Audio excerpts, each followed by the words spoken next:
and welcome to Pink Out Friday. I'm Barrett Porter. And I'm Rachel Letterman, and we're glad that you're here with us to share with you another edition of SPTV News. This marks the final day of our week-long push to raise money, as well as awareness toward the fight and cure of breast cancer. You can still buy a t-shirt at lunch today for just $10, as well as donate canned goods up till 3 p.m. today, or even donate money tonight at the football game. Remember, by donating canned goods, you are helping Skyline win the competition with Redmond High School and claim bragging rights for next year.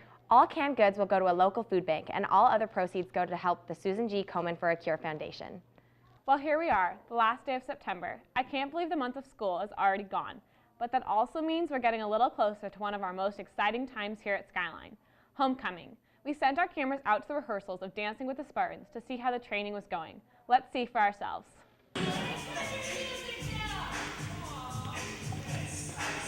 Well, you know, this is our second practice of the year. We're just trying to represent from last year when we beat the seniors, so these underclassmen, I don't think really know what's coming to them.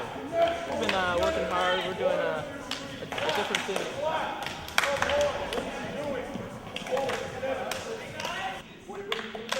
Looks like we're having some issues. All right, we're having some different. Can you turn that off? Thanks. Can you? Thanks. All right. Okay, that's enough. Thanks. Bye. Okay. It looks like the competition will be stiff again this year. As you will recall from last week, we interviewed Miss Connect about her Dancing with the Spartans role. She was quick to point out that not only how cutthroat the competition is and how much fun it is, but also that one staff member in particular seemed to play by their own rules when it comes to learning the dances and doing the routines. Our cameras caught up with Mr. McGowan to see if he agrees with the comments made about him last week. Well, yeah, Mrs. Connect's comments, you know, this is something that I've been dealing with my whole life. I like to categorize it as dance envy. You know, a lot of people that don't have the kind of natural dancing ability that I do just can't understand, you know, how I'm able to defy gravity with some of the moves that I'm able to, you know, come up with. And really, it just comes pretty naturally to me. So I'll continue to, you know, to do my own thing. And when I choose to come out for Dancing with the Spartans, I will lead, you know, my team to victory like I've done every other year of this competition.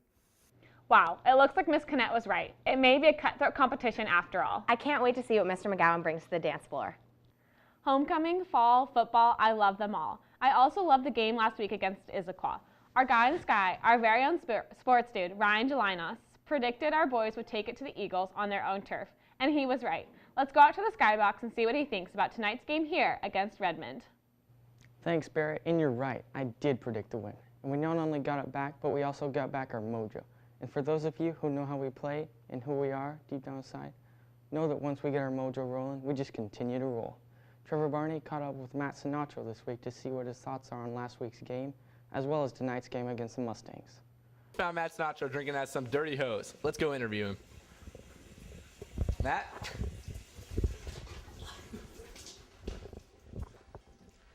Hey, so you played at school last week. How do you feel your team did? We performed really well on defense and offense, so it's a good one for us. So it was a rivalry game, and it's always good to get a win. But this week you have Redmond. How is Redmond looking as a team? They give a good effort. Yeah. Okay, and what are some of your team goals against Redmond this week? I'd like to put up like above 50 points and obviously get the shutout for our defense. All right, thanks for meeting with us. Yep. Back to you.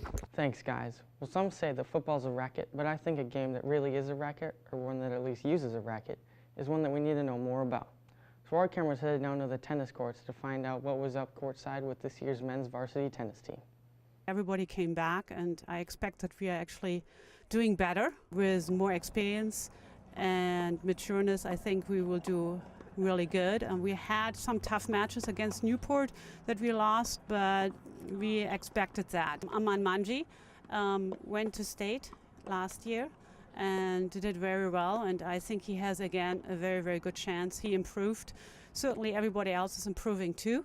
However, but I believe in him, and I think he has a good chance to move to state and actually even be better on it. Thanks for the time and insights, Coach. Well, that's it for me this week. I'm looking forward to the ball game tonight, where we get to send the Mustangs back to the barn with their tails between their legs. See you all at the game and right here next week. Same Spartan time, same Spartan channel. Barrett and Rachel, back to you. Thanks, Ryan. Hey, remember last summer? Remember how much fun you had? Okay, here's the hard question. Do you remember where the pictures are? Well, Yearbook needs your photos. The Yearbook is currently looking for summer vacation photos to include in their vacations page. Send your pictures to summerphotos@live.com. Be sure to include the names of those in the photo. Photos are due by October 7th, so send those pics in. Operators are standing by. Seniors will have their first senior meeting regarding graduation in the Olympic Gym at 1:30 p.m. on October 7th. Graduation announcement order forms will be gone over, as well as parents will be there to discuss baccalaureate and the parent-sponsored all-night grad party. The 2012 senior class photo will also be taken. If you have any questions, contact Mr. Henderson or Ms. Tushar. Remember to get your homecoming tickets today before the price goes up on Monday. Each ticket is $19 with an ASB card and $21 without. In order to receive a ticket, anyone who is attending the dance must sign a code of conduct. This can be signed at the ticket booth when purchasing tickets, or it can be found on the Spartan webpage. Also, all guest passes must be turned in before purchasing the ticket. These forms can also be found on the Skyline webpage. Don't wait till it's too late to think about college. The colleges visiting the week of October 3rd are Villanova, University of Idaho, Hendrix College, Reed's College, and Pacific Lutheran University. Interested students must sign up in the Career Center ASAP. Can somebody say party? Generation Impact will be starting their year off on October 4th with a party. There will be free pizza and Dance Central on the Connect. So come show off your moves beginning right after school on Tuesday in room 2115. Okay, Rachel, so which do you think was the winner this week? Ice cream or frozen yogurt? I vote for ice cream, but let's see what all of you thought. I'm an ice cream man. Ice cream. Say both. In the same bowl. Ice cream. Frozen yogurt. Ice cream. Ice cream. Frozen yogurt. Frozen yogurt. Ice cream. Frozen yogurt. Ice cream. Ice cream. Frozen yogurt. Frozen yogurt. Well, that seemed pretty close to a tie to me. Okay, we're going to make you think a bit for this next week's question. The question is, if you were principal for a day, what's the one thing you'd be sure to do? That's it for us again this week. Thanks for tuning in, and thanks for all your great ideas. We look forward to seeing you at the game tonight, as well as next week once again when SPTV brings you all the news that's fit to be told. In case you didn't know, you can also watch us on the school's website too. So if you're at home and need a little more SPTV, go see us on the web. Go Spartans, and I hope all of you have a great Spartan weekend. Bye.